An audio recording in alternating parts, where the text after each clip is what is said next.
Isaías capítulo 6, versos de 1 a 8. Assim nos diz a palavra do Senhor. No ano da morte do rei Uzias, eu vi o Senhor assentado sobre um alto e sublime trono, e as abas de suas vestes enchiam o templo. Serafins estavam por cima dele, cada um de seus asas, com duas cobriam o rosto, com duas cobriam os seus pés, e com duas voavam. E clamavam uns para os outros, dizendo: Santo, Santo, Santo é o Senhor dos exércitos. Toda a terra está cheia da sua glória. As bases do limiar se moveram à voz do que chamava, e a casa encheu-se de fumaça. Então disse eu: Ai de mim, estou perdido, porque sou homem de lábios impuros. Habito no meio de um povo de impuros lábios, e os meus olhos viram o Rei, o Senhor dos exércitos. Então os serafins voou para mim, trazendo na mão uma brasa viva, que tirara do altar com um tenaz.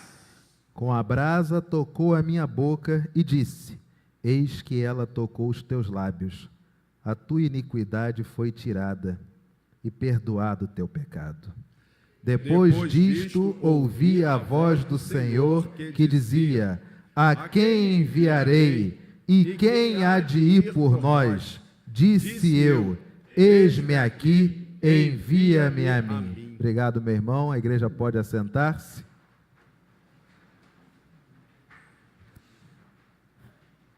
No ano da morte do rei Uzias, eu vi o Senhor assentado sobre um alto e sublime trono, e as abas de suas vestes enchiam o templo. Que contexto é esse? Que mundo é esse que Isaías vive? É um mundo, pasmem, exatamente parecido, é uma cópia, é uma xerox, é uma extração plena do que eu e você estamos vivendo hoje. Se você olha esse nosso mundo e diz: meu Deus, nós estamos perdidos, nunca na história da humanidade houve um momento quanto este. Meu irmão e minha irmã, o mundo é uma sequência de repetições das mesmas coisas. Olha o que diz a palavra do Senhor. Você quer saber o contexto do profeta Isaías, capítulo 6, versos de 1 a 8? O que acontecia em Israel nessa época? Como que Israel vivia? Primeiro, a palavra do Senhor diz, abra sua Bíblia, Isaías, capítulo 1. Qual o título que você tem logo no início do primeiro capítulo do livro do profeta Isaías? Nação pecaminosa. Isaías capítulo 1, verso de número 4, palavra do Senhor diz: Ai desta nação pecaminosa, povo carregado de pecado, raça de malignos, filhos corruptores, abandonaram o Senhor, blasfemaram o Santo de Israel e voltaram para onde? É exatamente como nós temos a nossa realidade. Tudo que era estabelecido como princípio de que é algo pertencente a Deus, na nossa realidade hoje está sendo o quê? Obliterado. Se há qualquer coisa que faça menção a Deus, deve ser o quê? Retirado. Por quê? Qual é a desculpa? O Estado é laico. Mas a questão acerca de Deus não é apenas o sentido religioso. Mas citar Deus tem a ver com o princípio moral. Porque de acordo com os princípios da moralidade cristã, homem não se deita com sua filha, mulher não se deita com seu filho, tio não pode possuir a sobrinha, sobrinha não pode ter pensamento pecaminoso em relação à tia, roubar é errado, mentir é errado. Mas quando você tira Deus do circuito e você simplesmente diz: retire Deus, porque afinal de contas todas as religiões têm expressão. Todas as religiões conseguem adentrar? Não, porque se o Estado é laico não pode frisar nenhuma. E o que acontece? A nossa moralidade como sociedade, ela é diluída. Por que não? E começam a entrar as séries de fatores que nós chamamos de relativismo. Por que que não pode? Mas se há amor, qual que é o problema? Como se amor fosse concessão para tudo aquilo que é errado se tornar certo. A palavra do Senhor ainda diz, versos de número 10 a 15, como que era considerado culto na época do profeta Isaías? Um culto hipócrita. Ouvi a palavra do Senhor, vós príncipes de Sodoma, prestai ouvidos à lei do nosso Deus, vós povo de Gomorra, de que me serve a mim a multidão de vossos sacrifícios? Diz o Senhor, estou farto dos holocaustos de carneiros e da gordura de animais cevados, e não me agrado do sangue de novilhos, nem de cordeiros, nem de bodes. Quando vindes para comparecer perante mim, quem vos requereu só pisardes os meus átrios? A sociedade era completamente corrupta e corruptível. Se fosse nos nossos dias, é como se Deus dissesse, eu estou farto dos envelopes de contribuição de vocês. Ver essa gama de papel branco para mim não faz o menor sentido. As doações que vocês reúnem para abençoar campos missionários, as doações que vocês reúnem para doar a pessoas que estão passando fome, eu nunca pedi isso a vocês. Aliás, quem mandou vocês abrir a igreja domingo e vocês pisarem dentro do santuário? Deu para entender como que o povo de Isaías recebeu esta palavra? Era como se fosse assim nos nossos dias. A palavra do Senhor ainda continua. Não continueis a trazer ofertas o quê? O incenso é para mim abominação. E também as reuniões que vocês fazem, os sábados, a convocação de várias congregações, não posso suportar iniquidade associada ao ajuntamento solene. Em outras palavras, tudo que vocês como igreja nacionalmente estão fazendo, isso me causa comoção e torpor. As vossas festas de lua nova e as vossas solenidades, a minha alma as aborrece, elas me são pesadas. Estou cansado de as... Você consegue imaginar um culto onde Deus está sofrendo? Um Deus que não vive no tempo, muito pelo contrário, um Deus cuja presença significa a ausência de tempo cronológico. Ele participa de um culto, ele diz, eu não aguento. Eles vão cantar, mas olha quem está cantando. Eles vão pregar, mas olha quem está pregando, não tem vida nenhuma. Ele vai dar seu dízimo, mas esse dízimo está completamente equivocado. Não é fruto do coração, é fruto de rascunho, de rabisco, de matemática de centavos, mas a gratidão não há nenhuma. Eles vão doar, mas essa doação ela não vai chegar às pessoas, pelo contrário. E Deus diz, eu estou farto. Eu não aguento esses cultos que os brasileiros fazem. Consegue imaginar isso? A palavra do Senhor ainda diz, no verso de número 15, pelo que quando estendeis as mãos, escondo de vós os... Sim, quando multiplicais as vossas orações, não as... Por quê? Essa é a sociedade do profeta Isaías. E é muito parecida, infelizmente, com a nossa sociedade. Aqueles que para Deus vale tudo, para Deus vale mentir, para Deus vale cheque sem fundo, para Deus vale assumir dívida, para Deus vale tudo. A palavra do Senhor ainda diz, Isaías vive uma nação pecaminosa, de um culto hipócrita. E o governo na época de Isaías? Você está feliz com o governo brasileiro? Está tite? Está alegre com o governo brasileiro? Está decepcionado com o governo brasileiro? Sabe como é que era a época de Isaías? Abra aí, no mesmo capítulo 1, a partir do verso de número 23 e 24. Os teus príncipes são rebeldes e companheiros e andam juntos de quem? Cada um deles ama o... Eita lista! E corre atrás de... Não defendem o direito do órfão, e não chega perante eles a causa das... Exatamente igual os nossos políticos, cercados de ladroagem, pontes que custariam no máximo 300, 400 mil reais, valem milhões. E enquanto isso, os nossos órfãos ficam atolados nas instituições. Enquanto isso, os que se dizem os guardiões da moralidade sequer pensam em abrir as suas portas e receber um outro ser humano.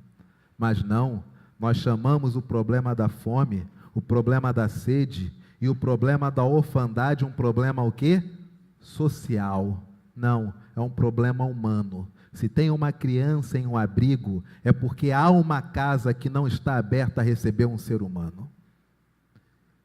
Mas para nós é tão gostoso botar na conta do governo, né? É maravilhoso. Joga na conta do governo, que ninguém gosta de governo nenhum mesmo, eles são os culpados. A palavra do Senhor diz que este governo da época de Isaías é um governo onde os príncipes se corrompem por dinheiro. É um governo onde o suborno é amado e as recompensas, ele só corre atrás das recompensas. Na época de Isaías, as crianças órfãs amontoavam as esquinas e quando tinham fome, peste, morriam no meio da rua e o corpo daquela criança começava a ser velado, sabe por quem? Por abutres, que ficavam na expectativa daquela criança morrer e alguns até aceleravam o processo começando a bicar a cabeça. E as pessoas passavam e não faziam nada. Mas nós não estamos longe disso. Nós estamos vivendo tempos exatamente assim também. E se você tem dúvida, te dou o endereço. Vara da Infância e da Juventude, Avenida Presidente Vargas, do lado do Sambódromo. Chega lá e diz o seguinte: quero adotar uma criança.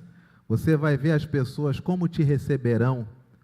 E como o discurso social é maravilhoso, mas a prática, eu nem vou te contar. Vai lá. A palavra do Senhor ainda diz que esta nação é uma nação cuja imoralidade é a hype do momento, é a alta do momento. Isaías capítulo 3, versos de 1 a 5. Olha o contexto do período do profeta Isaías.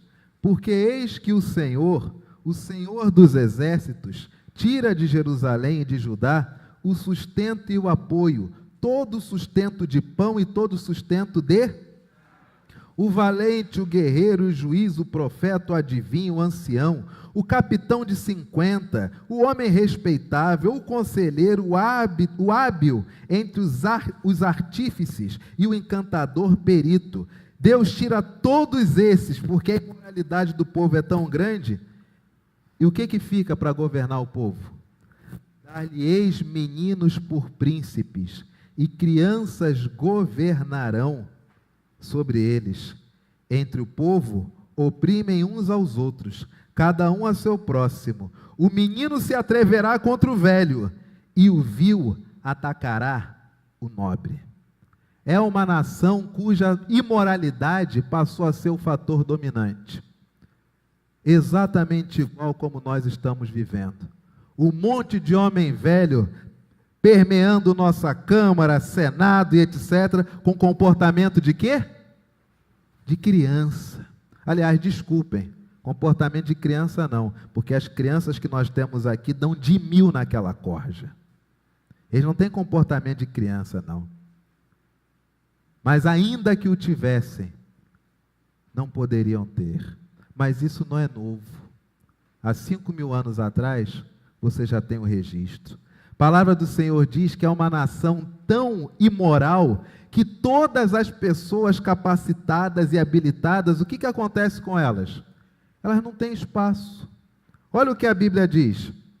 O valente, ele não tem espaço na sociedade. O guerreiro não tem espaço, verso de número 2. E o juiz? Não tem espaço. O profeta? Que profeta? Querer saber de profeta? O adivinho? Aquele indivíduo que olha e diz o seguinte: ó, isso aí não é boa não, hein? Isso aí vai dar prejuízo lá na frente, hein? Isso aí não vai por aí não, hein? O que acontece com este? só gosta de criticar, é alijado. E o ancião, aquele que já viveu o suficiente para dizer, vamos por aqui, vamos por ali, o que acontece em uma sociedade como esta? É cortado. O capitão de 50, aquele indivíduo que tem uma proeminência no seu pequeno povoado, o que é feito dele? É escanteado. O homem que é respeitável, como que ele é tratado? É queimado. E o conselheiro? Tapam os ouvidos para não ouvirem seus conselhos. O hábil entre os artífices e o encantador perito, o indivíduo que sabe como trabalhar, o que nós fazemos?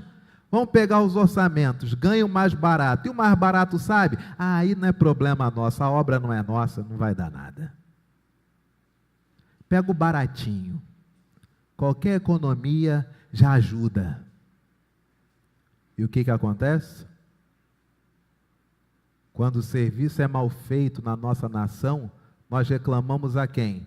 Aqueles que aprovam os orçamentos baratinhos. Uma chuva que cai na nossa cidade, nossas ruas ficam impraticáveis. E o que eles fazem com isso?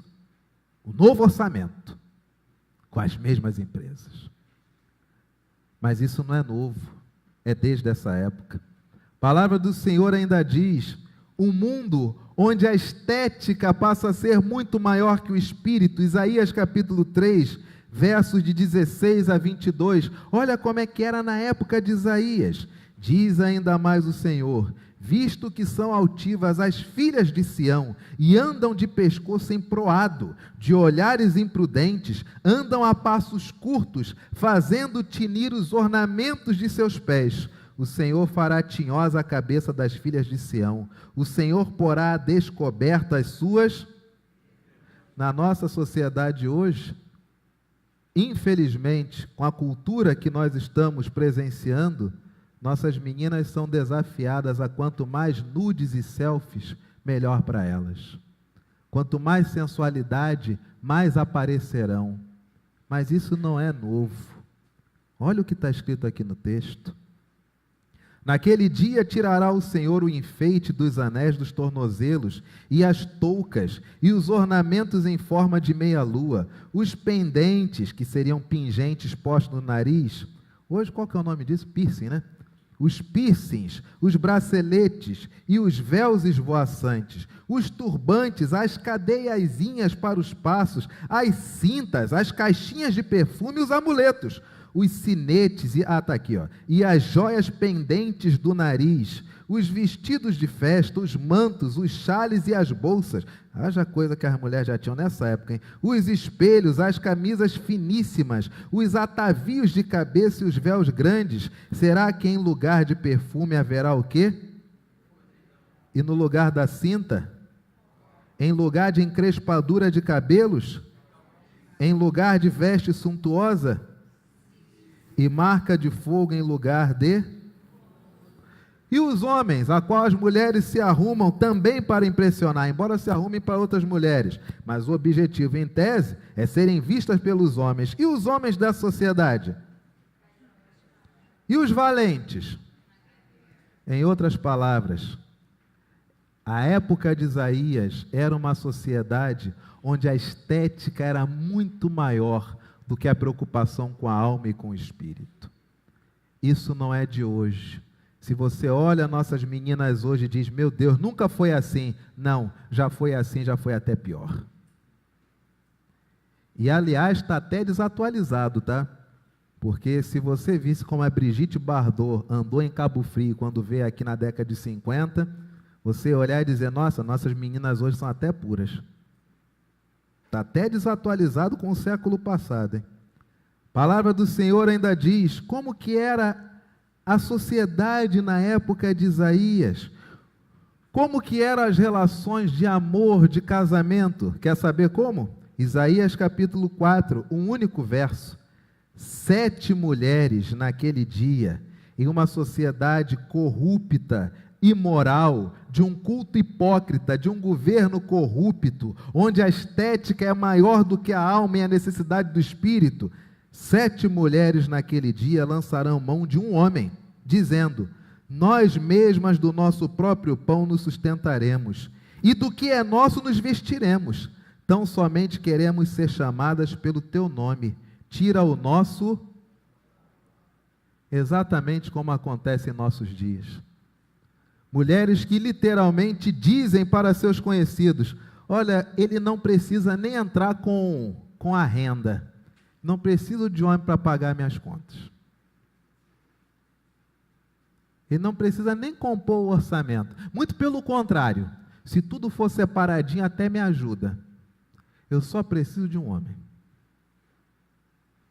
Ele não precisa nem ler, não, eu só preciso de um homem. E quantas mulheres hoje se reúnem na ideia do poliamor? Como homens estão escassos, miga, se a gente se juntar, a gente tem mais chance de conseguir um boy.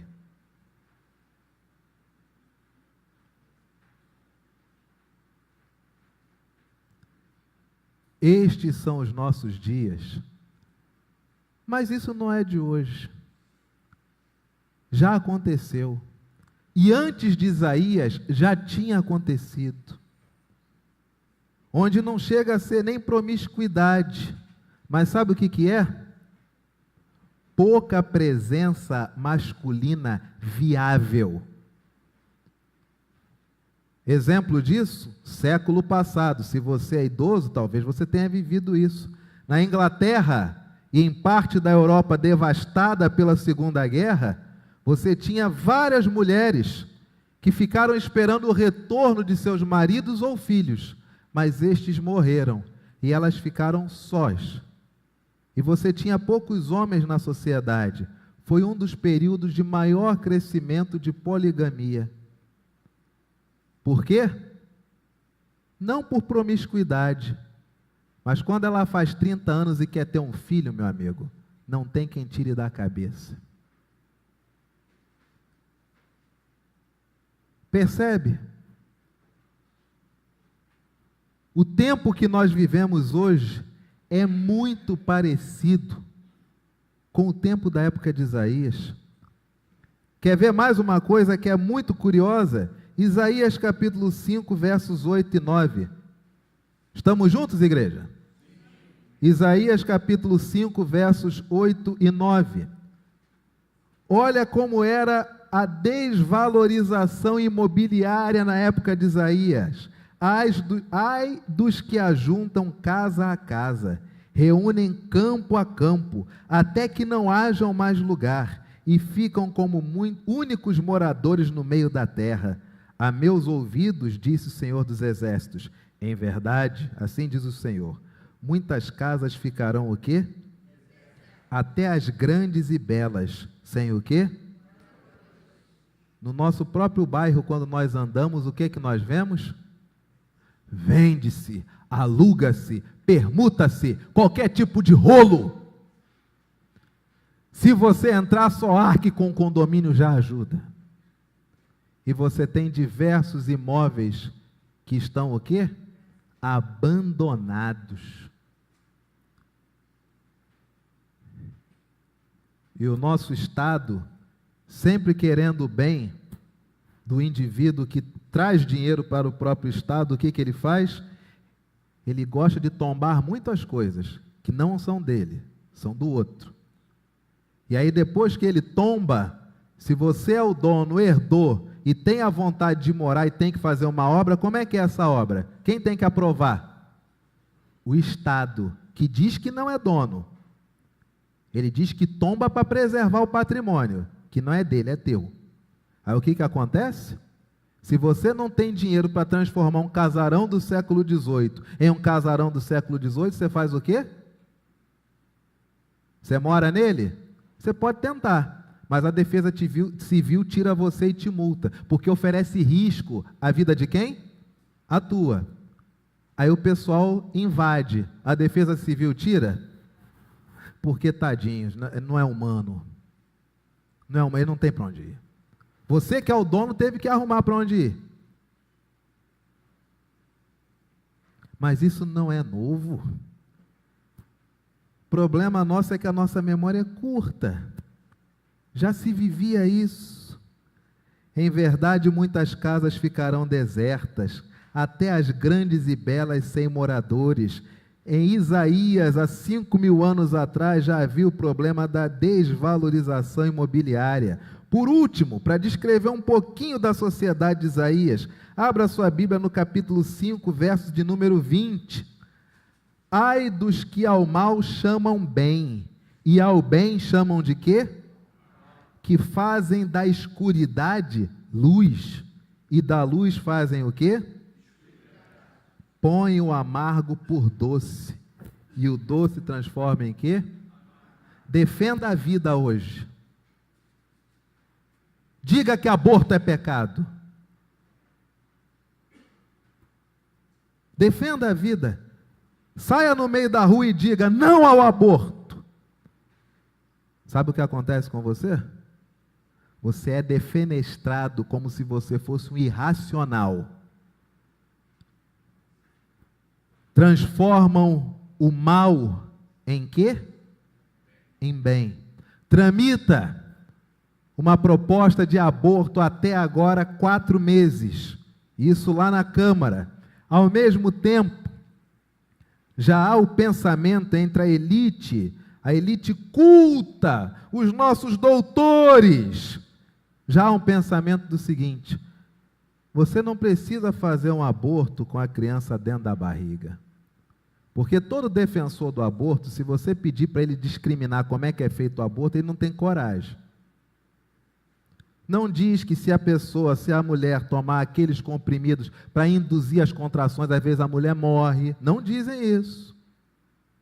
Transformaram o aborto em um tema de saúde pública, como se você visse nas ruas mulheres grávidas fazendo fila para tirar crianças. Não dizem que a forma de tirar o feto é colocando uma cânula e sugando o feto e aí tritura ele todinho. Não dizem que quando o feto sai, ele sai tremendo, ainda sai vivo. Não dizem isso, sabe por quê? Que é nojento.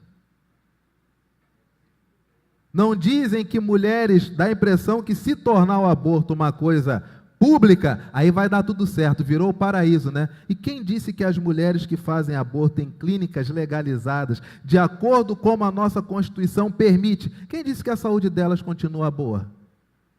Quem te falou isso? De onde que tu tirou isso? É claro que eu sei de onde você tirou isso. É óbvio. Você tirou isso do mundo onde ninguém fala disso. Porque se falar disso é tido como burro, irracional, ignorante e preconceituoso. Transformam o mal em bem. E sabe qual que é o último pensamento?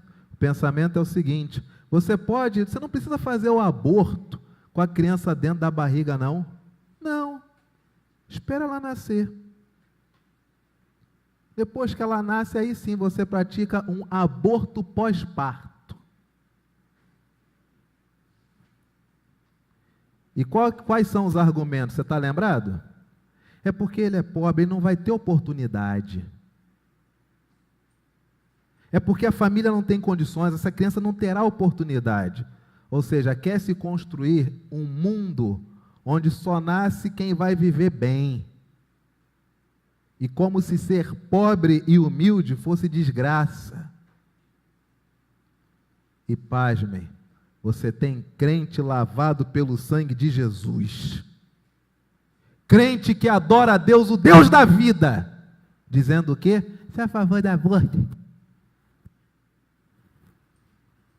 Reveja seus conceitos. Aliás, faça o seguinte: venha ao pé da cruz a este que quando nasceu não era filho natural, não era filho de sangue de José, a este que Maria foi tentada a abortar, a este que desceu um anjo sobre ela dizendo, não temas, a esta que quando foi pedir ajuda a Isabel, Isabel lhe disse, alegra-te, ó favorecido, o Senhor é contigo. Chegue para este e diga a ele, eu sou a favor de matar crianças dentro do ventre materno. Diga a ele!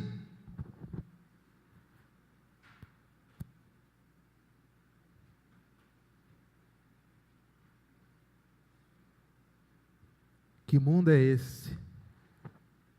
onde nossas casas se transformam em prisões e os ventres das nossas mulheres se transformam em paredões.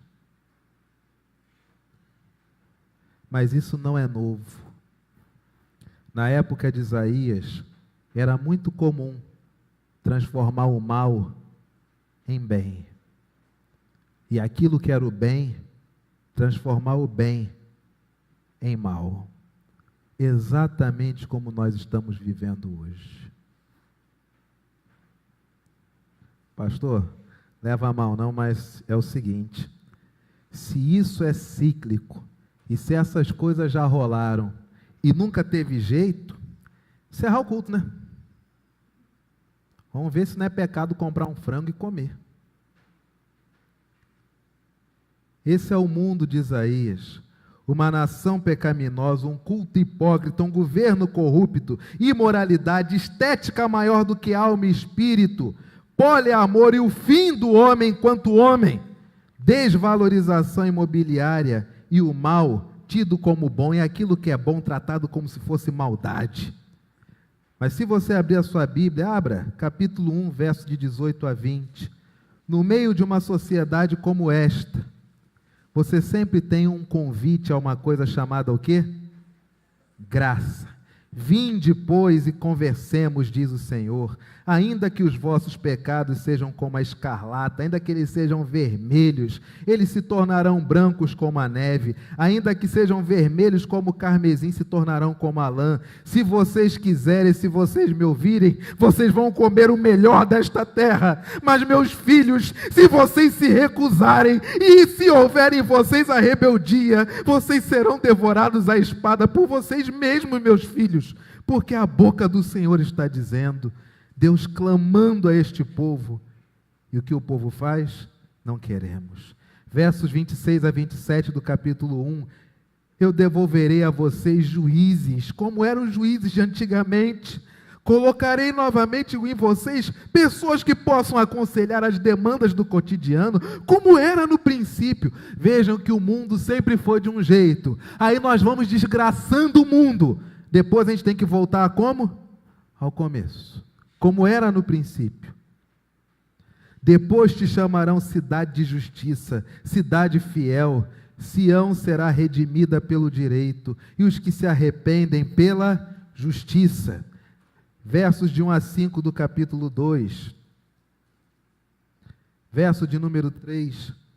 Irão muitas nações e dirão, vinde, subamos ao monte do Senhor e à casa do Deus de Jacó, para que nos ensine os seus caminhos e andemos pelas suas veredas, porque de Sião sairá a lei e a palavra do Senhor de Jerusalém. Vários textos são um convite acerca da graça de Deus, e o povo é rebelde. Reverendo, o nosso país hoje está rebelde, dividido, rachado. Como que nós podemos fazer? Eu não sou político, não sou partidário, pastor, eu só quero o meu dia a dia, só quero vir à igreja. O que eu faço se eu vivo em uma nação como esta? Dentro desse contexto de um mundo terrível, verso de número 6, o que acontece? Versículo 1, leiamos todos. No ano da morte do rei, para fechar com chave de ouro, Uzias significa, Jeová é a minha força. Uzias consegue reunir novamente o povo. Uzias consegue aumentar o capital marítimo de Israel. Uzias é um rei, não como Davi, mas foi um bom rei também. Mas a sociedade, mesmo tendo um bom rei, ainda está desse jeito. Aí o que acontece para ficar bom, para ajeitar tudo? No ano do quê? Da morte de quem? Para fechar com chave de ouro, você tem um rei que é bom. E o que acontece com esse rei? Ainda morre. Para ficar bom.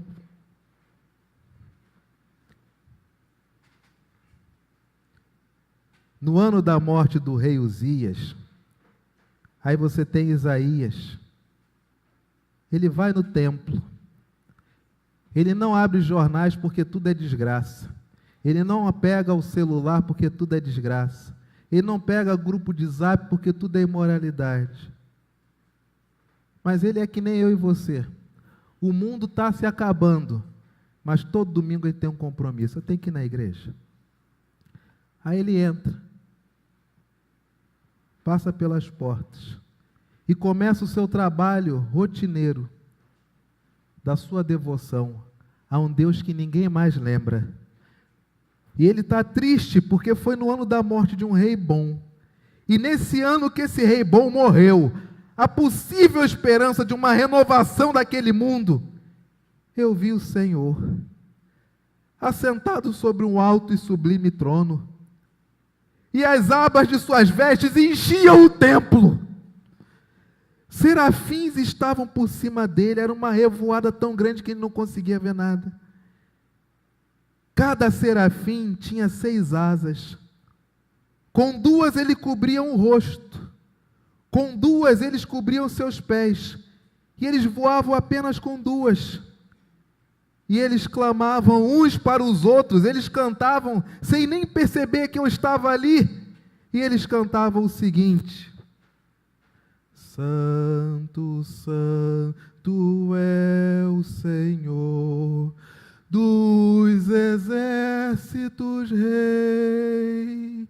Sua glória enche a terra. Sua glória enche a terra, sua glória enche a terra, santo é o Senhor. Isaías ouve aquilo, e ele vê esses seres que ele nunca viu antes, e como se fossem todos os panos daquilo que se concebia como a roupa de Deus, enchendo aquele templo. A palavra do Senhor diz: as bases do limiar se moveram, a voz do que clamava, e a casa se encheu toda de fumaça, de tal modo que ele não conseguia mais enxergar, mas ele sabia aquela presença totalmente outra naquele ambiente, e a sociedade daqueles portões para fora, repleta de imoralidade, corrupção e desgraça. A palavra do Senhor diz: então disse eu, um homem da minha época, do meu tempo, ai de mim, eu estou perdido, tendo uma visão dessa na minha frente. O que eu sou? Eu sou um homem de lábios impuros, tudo que eu falo é terrível, é odioso, eu murmuro com a minha boca, eu digo que nada tem sentido, eu estou sempre reclamando, eu sou um desesperançado. E eu não apenas sou um homem de lábios impuros, mas eu também habito no meio de um povo que também tem impuros lábios. E agora o que me acontece? Os meus olhos viram o Rei, viram o Senhor dos Exércitos, eis que a minha perdição se achega a mim. Então um dos serafins, que passavam por aquele meio, clamando: Santo, Santo, Santo é o Senhor dos Exércitos, Rei, voa até Isaías, trazendo na mão uma brasa viva, que tirou do altar, como se o sacerdote tivesse posto perante o altar, e ele voasse e pegasse aquela brasa, e fosse até aquele homem, e a palavra do Senhor diz: com a brasa tocou a minha boca, e disse: eis que ela tocou os teus lábios, a tua iniquidade foi tirada, e perdoado o teu pecado. Você consegue imaginar aquele homem parado, vendo aquela imagem, e aquilo chegando até ele, e aquela brasa ardendo a sua boca, e ele sem condições de colocar a mão, porque estava estático. A palavra do Senhor diz: a tua iniquidade foi tirada, e perdoado é o teu pecado. Em meio a uma sociedade pecaminosa, hipócrita, governo corrupto, imoral, muito mais estética do que espiritual, com poliamor, com declaração de guerra ao homem enquanto ser capaz, desvalorização imobiliária que transforma tudo que é ruim em bom, um homem faz o seu serviço rotineiro no templo, e ele tem uma visão que ninguém nunca teve. E quando ele achava que morreria por ver Deus, vem um serafim, pega o fruto do seu trabalho, encosta na boca dele e diz: estão perdoados os teus pecados. A palavra do Senhor ainda diz: depois disto, ouvi a voz do Senhor que dizia: e não eram mais os dos serafins, mas era a voz daquele que ele sequer conseguia enxergar, tamanha revoada de seres que ele nunca viu, e ele ouve essa voz dizendo: a quem enviarei? E quem há de ir por nós? É o que o Senhor diz para nós nessa manhã. A sociedade é esta, as pessoas são estas, a nação é esta, os políticos são estes. E sabe o que Deus pergunta para nós? A quem eu vou enviar? Quem vai em meu nome? Isaías, à sua época, tendo plena convicção de que seus pecados foram perdoados, de que a sua iniquidade, aquilo que o fazia constantemente ser rebelde à lei de Deus, lhe foi queimado. Ele disse: eis-me aqui, envia-me a mim. Nós não carecemos de bons políticos, nós não carecemos apenas de boas leis, nós carecemos de homens e mulheres que, quando sentem os seus pecados, quando têm plena convicção de que foram perdoados, digam: agora é comigo, eu existo, eu influencio a sociedade. E se a sociedade quiser me matar pelos meus princípios e valores, martírio é o que nós sabemos melhor fazer. A quem enviarei e quem há de ir por nós? Isaías, ele diz: comigo, eu topo. Você, nesta manhã, Deus pergunta para você: a quem eu vou enviar para a Rua Conde de Bonfim? A quem eu vou enviar para a Rua Araújo Pena? A quem eu vou enviar para o Largo da Segunda-feira? A quem eu vou enviar para a Penha? A quem eu vou enviar para Nova Friburgo? A quem eu vou enviar para o Centro? A quem eu vou enviar para o Catumbi? A quem eu vou enviar para a Vila Isabel? A quem eu envio? Só você pode falar por si. Isaías aceitou. E esse homem revolucionou a sua época. E no seu martírio, a tradição diz que o colocaram dentro de um tronco e ele foi cerrado ao meio. O que Isaías viu só foi revisto por João milênios depois. E o que ele viu está registrado. E Isaías mal sabia que centenas de anos depois haveria aquele, o qual ele profetizava sem nem conhecer. E talvez você não saiba e vai saber agora nesta manhã, que este Jesus que você conhece, é o que te pergunta: a quem eu vou enviar? Quem vai por mim? Coloquemo-nos de pé, vamos louvar ao Senhor mais uma vez.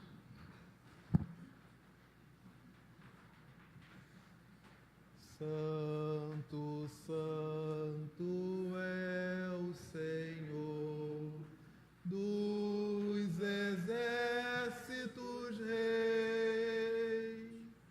Santo, santo é o Senhor dos exércitos, Rei. Sua glória enche a terra, sua glória enche a terra, sua glória enche a terra. Santo é o Senhor, sua glória enche a igreja, sua glória enche a igreja, sua glória enche a igreja. Santo é o Senhor. Pai, Tu és santo. Tu és o único digno de toda honra e de toda adoração. Este mundo para nós é novo, mas não há nada novo para o Senhor. E em meio a um mundo tão pecaminoso como o nosso, o Senhor sempre ao longo da história levanta homens e mulheres tirados do seu uso comum para serem proclamadores do amor. Eis aqui, Senhor, a tua igreja na Tijuca. Cremos que por ti já fomos enviados. Dá-nos a bênção de cumprir a nossa vocação e o nosso chamado. E em vindo o martírio, que o sangue espalhado do justo se una ao sangue de Cristo Jesus. E que na eternidade reconheçamos a ti, o Senhor da glória. É a oração que a ti fazemos em teu nome. Amém.